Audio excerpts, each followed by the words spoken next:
Our guest has had to show a great deal of strength to get through her cancer journey, but that is exactly what she has done. This is the Cancer Interviews podcast, and I'm your host, Bruce Morton. What began as fatigue and a bloated feeling, accompanied by normal blood work, became a diagnosis of ovarian cancer, followed years later by a diagnosis of thyroid cancer. But we are happy to report that she is with us, and she's here to share her story. She is Rebecca Esparza of Corpus Christi, Texas. And Rebecca, welcome to Cancer Interviews. Thank you for having me. Rebecca, we always like to start out the same way, and that is to learn a little bit more about our guest, because our guest always has a life exclusive of cancer. So if you would, tell us a bit about where you're from, what you've done for work, and when time allows for fun, what you do for fun. Sure. I'm born and raised Corpus Christi, Texas, left for a few years, went to San Antonio. I worked in the PR department at SeaWorld. So my first week on the job there, I traveled with penguins on the road. We flew Southwest Airlines because every seat is first class on Southwest. And we had fun meeting a lot of folks. And the penguins, we would walk them up and down the middle of the aisle. It was pretty fun. Was there for about 5 years, and then we moved around Houston and then Washington, D.C., and now I'm back in Corpus Christi. And what I do is a variety, a little mix of marketing, public relations, freelance writing, social media marketing. I also train small businesses on how to utilize social media for their small business. And some of the things that I like to do for fun is travel. I have 2 nephews, and I love hanging out with them. One just turned 21 today, and the other one's going to turn 14 in about a week. And just, having a blast, living life. I love to live life to its fullest, and I take each day as it comes, and each day is a new adventure and a new blessing. Now, for all of us who have survived cancer, there became that time in which we thought things were going okay with our health until we found out that they weren't. When did you initially notice that something with your health was abnormal? Well, I was 30 years old at the time, and I was used to being very active. I used to do a lot of running, a lot of aerobics, and it got to the point where I was super tired all the time, lower back pain, feeling bloated all the time. I just didn't feel myself. And I was very in tune with my body because I had had previous surgeries to remove fibroid tumors. And it felt like I had possibly more fibroid tumors. So I went back to the doctor, got it checked out. And he said, I'll be honest with you, I saw you in April and you looked fine. And now it's September and you look like you're about 4 months pregnant. And I don't know for sure, but I think this is something pretty serious because the only thing I know that grows this fast is cancer. And was the doctor able to pinpoint what type of cancer this might be? We did abdominal ultrasounds, and he kind of surmised. He had mentioned ovarian cancer, and I thought, I kind of blew him off. I thought, ovarian cancer, that's for older ladies. I'm 30. 30-year-olds don't get ovarian cancer. And he kind of agreed with me and said, it's probably not. You've had fibroid tumors before. I'm pretty sure you have fibroid tumors again. We'll just do a surgery and, take them all out. And unfortunately, at the time I was a freelancer, and I had work commitments throughout September and October. So I penciled in the surgery for around Thanksgiving. And it was not just fibroid tumors. It was indeed ovarian cancer. And what year was this? This was in 2001. I see. Now, once you got that diagnosis, that would seem like a real haymaker, because with ovarian cancer, not only are you being told that you have cancer, but there can also be issues with respect to childbearing. Yes. And, unfortunately, the worst news wasn't that I had ovarian cancer.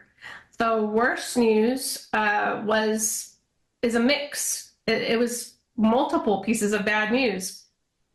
the next piece of bad news was that in order, from what my doctor told me, my surgeon told me, in order to save your life, we went ahead and did a radical hysterectomy, and I had not had a chance to have children yet. And the third piece of bad news was that I had no health insurance, because the way I separated from my employer, I opted not to take COBRA because COBRA insurance is really expensive. And this is 2001 era when pre-existing conditions still were around. And because I didn't take COBRA, if I had just taken COBRA for 1 month, I could have gotten something called a certificate of continuing coverage. And insurance companies would have accepted me as a freelancer. But because I didn't take COBRA, they considered my previous fibroid tumor surgeries as pre-existing conditions, and we're not going to cover anything GYN related. By the way, we're confident you'll be able to learn some tips and tools to help you through your personal cancer journey. But first, we'd like to invite you to please give us a like, leave a comment or a review below, and share this story with your friends. Kindly click on the subscribe button below and click on the bell icon so you'll be notified the next time we release a cancer interview. And if you or a loved one are facing a cancer diagnosis, please click on the link in the description and show notes below to check out our free guide, The Top 10 Things I Wish I Knew When I First Got Cancer. Finally, we want to remind you that on cancer interviews, we do not dispense medical advice. If you seek medical advice, please contact a licensed healthcare professional. Now, Rebecca, let's get back to your situation, not only with your diagnosis, but with health insurance or lack thereof. You had a lot of things. You had some rather formidable weights on your shoulder all at once. Just mentally, emotionally, how difficult was that? It was probably the darkest part of my life up till that point, and maybe even to this day. And today, currently I'm 53 years old, so it was super dark because not only did the decision to have a radical hysterectomy get taken away from me, it was done for me. But I now had cancer and I had no health insurance. I had no way to get my chemo that was going to save my life. So what was I going to do? How was I going to get treatment? I had healthcare systems literally close their door in my face because I didn't have $20,000 as a deposit for the treatments that I was going to have. So I didn't know what to do. I just kind of languished for about a couple of months until I found out about something called indigent care in my county. And, the first thing I thought of when I heard indigent care was less than standard care, but it was the opposite of that. It was life-saving care. So if you would describe the treatment, you'd mentioned chemotherapy, but what else took place in conjunction with chemotherapy? I did not have radiation or anything like that. It was all chemotherapy, but it was 3 specific drugs. It was Bleomycin, etopicide, and Cisplatin. I had a very rare type of ovarian. Ovarian is already rare, about 22,000 cases a year in the United States. So that's pretty rare for a cancer. But I had a rare subtype of a rare cancer. So I had the type of ovarian that I had was germ cell, mixed yolk sac tumor. So because of that, I had a chemo regimen that, thanks to ladies before me that had been diagnosed and been through clinical trials and research, we figured out, or doctors figured out, that the same chemo that men got for testicular cancer worked on women's ovarian cancer germ cell. So I was fortunate to have a line of treatment that has been proven to work for germ cell ovarian. So it's a very tough regimen, extremely toxic, and I got 2 drugs every day for a week, for 8 hours a day, for 2 straight weeks, and then the 3rd week was only 1 drug for 4 hours one day. And then I did that for about 4 months. And what was the toughest part of that? Because we've done a number of interviews with survivors who have had to go through chemotherapy, and they have stories that are similar in that it's quite unpleasant. but it can be unpleasant in different ways to different people. So for you, what was the toughest part of your chemo regimen? There were so many aspects. At first, it was the fact that I was going to lose my hair, and my hair was really thick and long. It ran down my back and it was super thick. And as a 30-year-old, I really was heartbroken that I was going to lose my hair. Another tough part about it was the fatigue. I had really severe fatigue, and it was not just the chemo drugs, but it was also shots that you're given to increase your white blood cell count and your red blood cell count. Those drugs were particularly hard on me, and I felt the pain in my bones. So sometimes those shots were worse than the chemo itself. I slept a lot. I hardly ate. I lost a lot of weight. I lost about 40 pounds. And I was already 120 pounds. So for me to lose 40 pounds, I was down to like skeletal, and it was really hard for me to see that. Yes, I loved being a size 4 for a while, but I didn't like the way I had to go down to a size 4. It was because I couldn't eat hardly anything. I couldn't keep anything down. So being so tired, not being able to eat, and just the emotional part of going through something so tough, watching my parents take care of me, knowing that they were grappling with the idea of possibly burying their oldest child, that was really tough on me. Just there's so many aspects that were all equally bad and tough. And yet, things turned a corner at some point, and you found yourself moving towards survivorship. What was that like? It was a shock. And you would think that I would have been so thrilled and happy. I didn't accept it right away because at some point during my treatment, it wasn't working. And my doctor started talking about stem cell replacement, about getting my affairs in order, about, saying my goodbyes, spending as much time with family as possible. So like my doctors were kind of preparing me for the end. And in my mind, I was prepared for the end. So 6 months later, when they've told me that I was in remission and to go live my life, it's kind of a shock, and you don't kind of know what to do with that. I didn't know what to do with that. And for a good year to year and a half, I kind of wallowed in my own self-pity and didn't know how to process the fact that I was fine. And thankfully, my dad, who is, he's no longer with us, he's in heaven now, but at the time, he recommended that I get my master's degree, and that was the smartest thing that he ever recommended to me, because that really got me out of my doldrums, and that really I was able to restart my career, thankfully, with a master's degree in hand. And when it had been decimated when I got sick, then I was able to start rebuilding things. And at that point, physically, could you do anything that you were doing prior to your diagnosis? Oh, that was a really long road.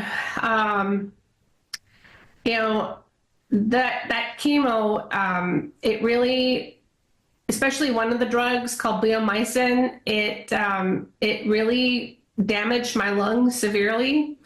Then the other drugs really damaged my nervous system. So I still have neuropathy to this day, which is numbness and tingling in my arms, hands, feet, and legs.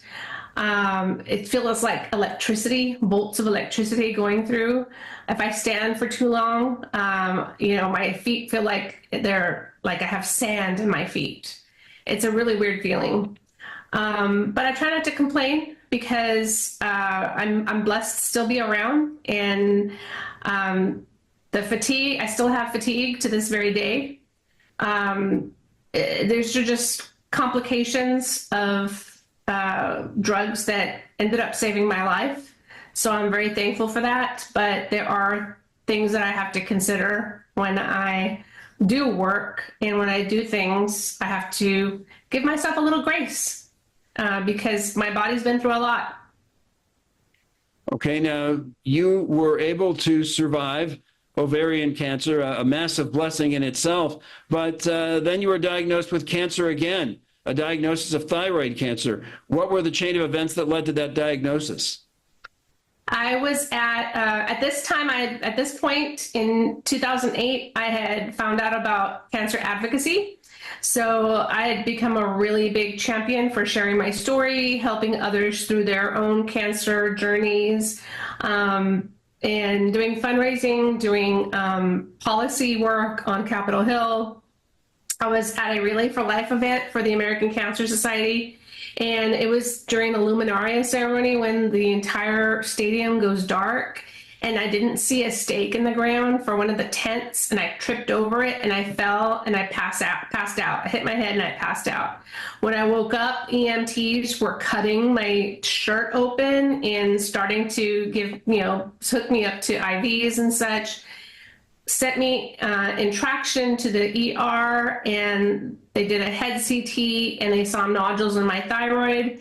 And just as an aside, one of the nurses in the ER printed out information for me about thyroid cancer. And she said, if I were you, I would go get those nodules checked out. And I thought, that is so weird that the nurse would tell me something and the doctor didn't, but the nurse did. And it just stayed in my head that maybe I should tell my oncologist about this. And my oncologist told me, if it makes you feel better, come on in, we'll do a fine needle aspiration. But 95% of people out there are walking around with nodules in their thyroid, so I doubt that it's cancer. Well, it was cancer, and it metastasized to the lymph nodes. So I got a second primary of thyroid cancer, and that was a total shock. And what type of thyroid cancer was it? Because there are 4 different types. Yes, papillary. And what was the procedure that you went through to survive papillary thyroid cancer?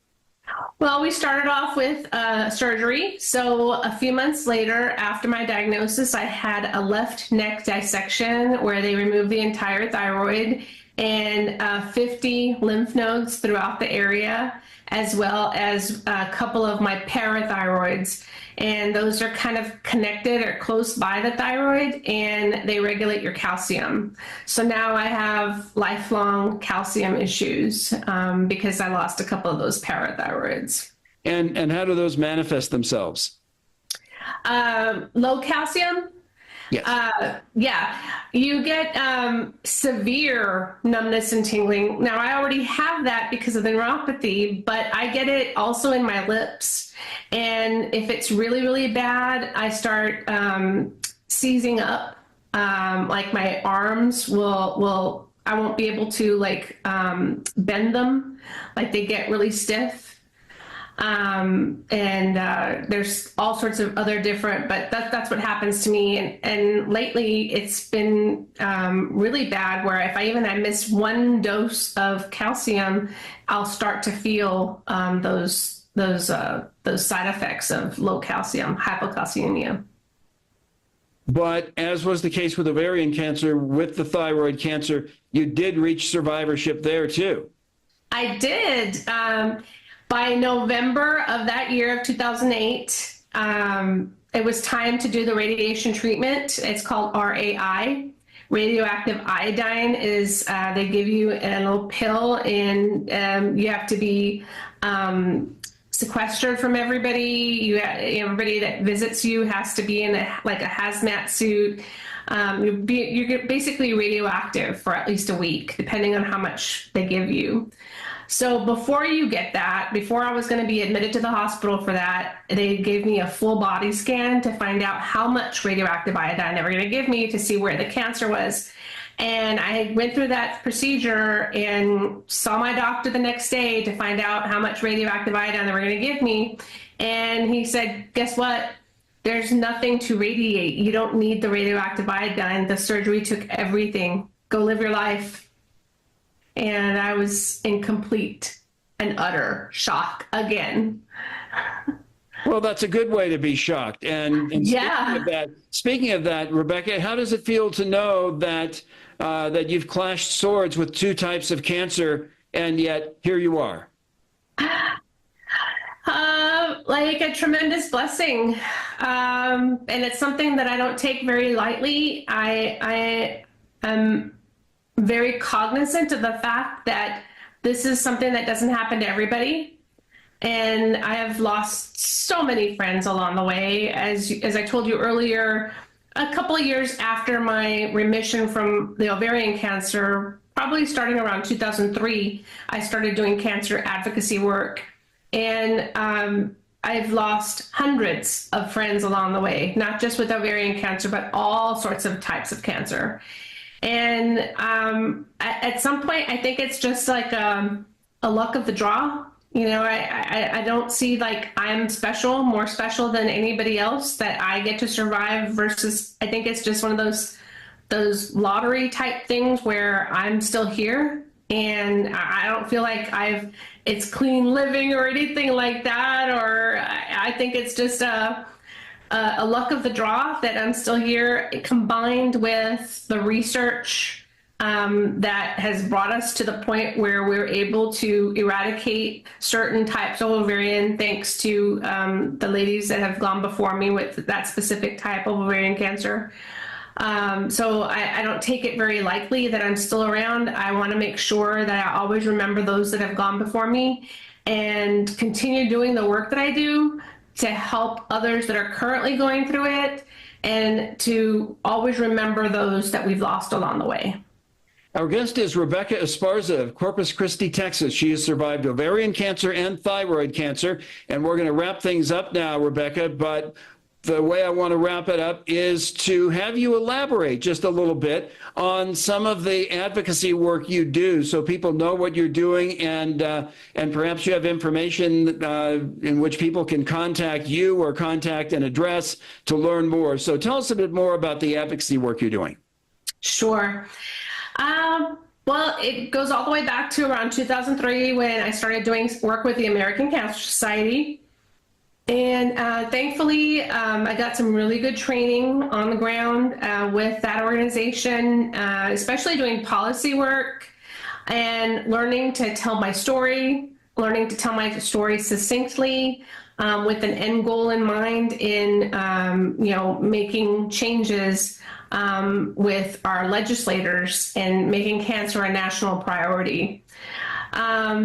So then from there, I started working with researchers, with scientists. Now currently I'm working with various organizations regarding studies or clinical trials, or, things with more research related, where they're asking survivors for their input on, how does this research study look, or how does this look from a survivor's perspective? What are we missing?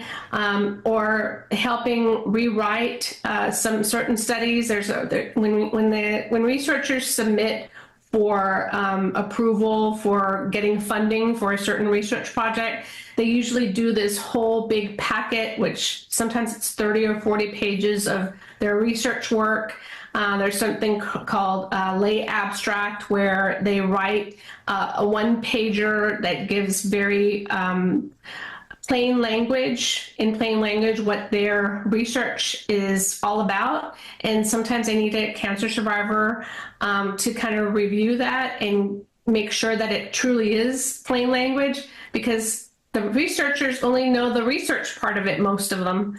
Most of them don't have hands-on experience with working with the survivor. So over the last 5 to 7 years, I've been able to work more and more with researchers, because now they're really have that survivorship issues in mind, and working hand in hand with survivors to make sure that the research really helps survivors long term and isn't a detriment. Wonderful. Rebecca, we're going to wrap things up. We really want to thank you for taking the time to share your story with us, a two-pronged story of survivorship, surviving ovarian cancer and thyroid cancer. And for anybody who's going through a cancer journey, that has to be a source of massive inspiration. So, Rebecca Esparza, Corpus Christi, Texas, thanks so much for being with us on Cancer Interviews. Thank you so much for having me. And that's going to wrap up this edition of the Cancer Interviews podcast. We want to remind you, as we always do when we wrap up, that if you are in a cancer journey, you are not alone. There are people out there just like Rebecca who can be a source of information or inspiration that can make your cancer journey a little bit easier for you or for a loved one. So until next time, we'll see you on down the road.